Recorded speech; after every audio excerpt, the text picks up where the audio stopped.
नमस्कार दोस्तों।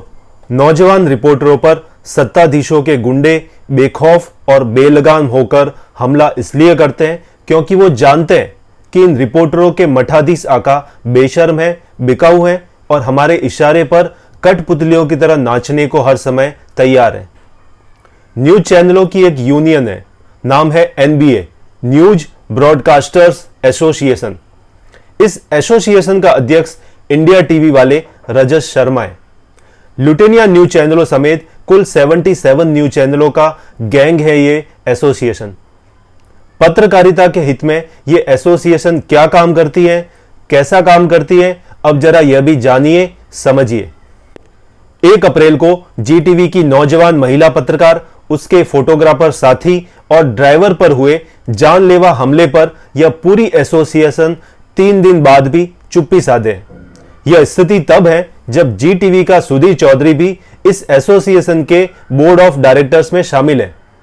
लेकिन यह एसोसिएशन हमेशा ऐसी चुप्पी नहीं साधती। 26 जनवरी को गणतंत्र दिवस के दिन झूठी खबर दिखाकर राजधानी दिल्ली में भयंकर हिंसा की आग भड़काने के कुकर्म में राजदीप सरदेसाई समेत 6 तथाकथित पत्रकारों और कांग्रेसी नेता थरूर के खिलाफ जब दिल्ली पुलिस ने FIR दर्ज करी थी तो यही एसोसिएशन आग बबूला हो गई थी। बिजली की तेजी से सक्रिय हुई थी। एसोसिएशन ने सीधे सरकार को चिट्ठी लिखकर मांग की थी कि FIR तत्काल रद्द की जाए, क्योंकि यह FIR प्रेस की स्वतंत्रता पर हमला है। पूरे देश ने देखा था कि 26 जनवरी को पुलिस फायरिंग से दिल्ली में एक किसान की मौत की झूठी खबर राजदीप सरदेसाई ने अपने न्यूज चैनल इंडिया टुडे और आज तक के माध्यम से किस तरह दिल्ली समेत पूरे देश में फैलाई थी। उस झूठी खबर को हथियार बनाकर देशद्रोही गुंडों ने लाल किले समेत दिल्ली के कई इलाकों में हिंसा का खूनी खेल खेला था। सैकड़ों पुलिस वालों पर जानलेवा हमले किए थे। हालांकि उस दिन पुलिस फायरिंग की कोई घटना हुई ही नहीं थी। लेकिन NBA ने सरकार से मांग करी थी कि झूठी खबर फैलाने वाले पत्रकारों के खिलाफ FIR तुरंत रद्द हो।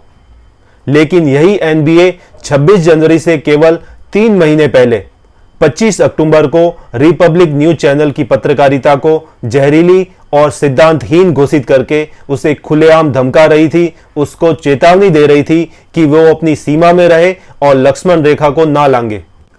उस समय रिपब्लिक चैनल पालघर में हिंदू साधुओं की निर्मम हत्या, सुशांत सिंह राजपूत और दिशा सालियान की संदेहास्पद मौत को लेकर मुंबई पुलिस तथा महाराष्ट्र सरकार के मुख्यमंत्री उद्धव ठाकरे और गृह मंत्री अनिल देशमुख को तीखे गंभीर सवालों के कटघरे में खड़ा कर रहा था।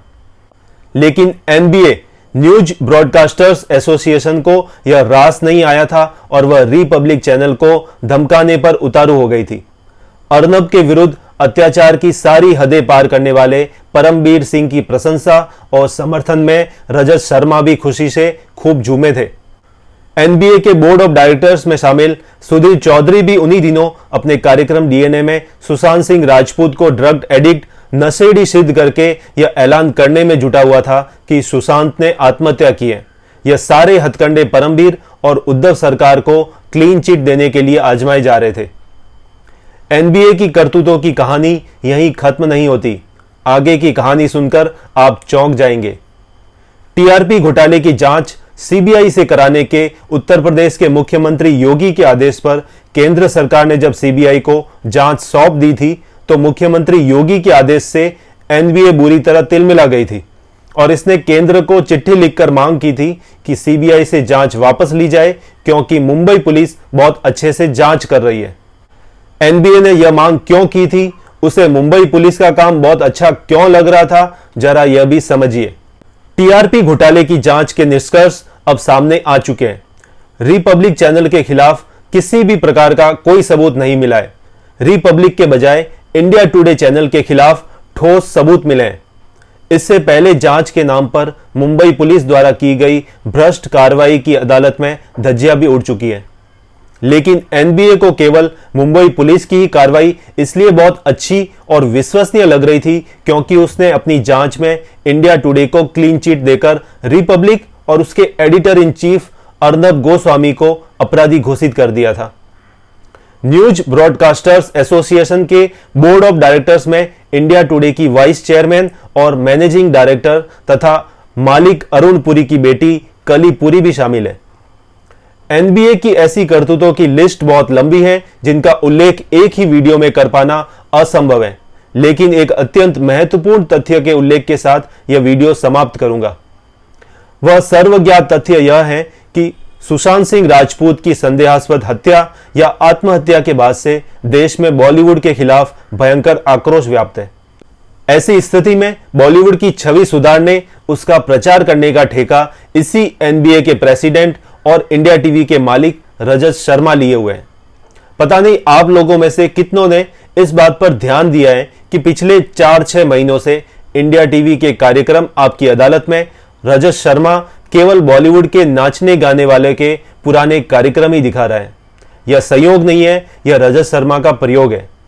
भारतीय जनमानस की भयंकर घृणा और उपेक्षा का केंद्र बन गए बॉलीवुड की भारतीय घरों में घुसपैठ कराकर बॉलीवुड को रजत शर्मा किसी तरह भारतीय जनमानस में पुनः स्थापित करने का जी तोड़ प्रयास कर रहे हैं।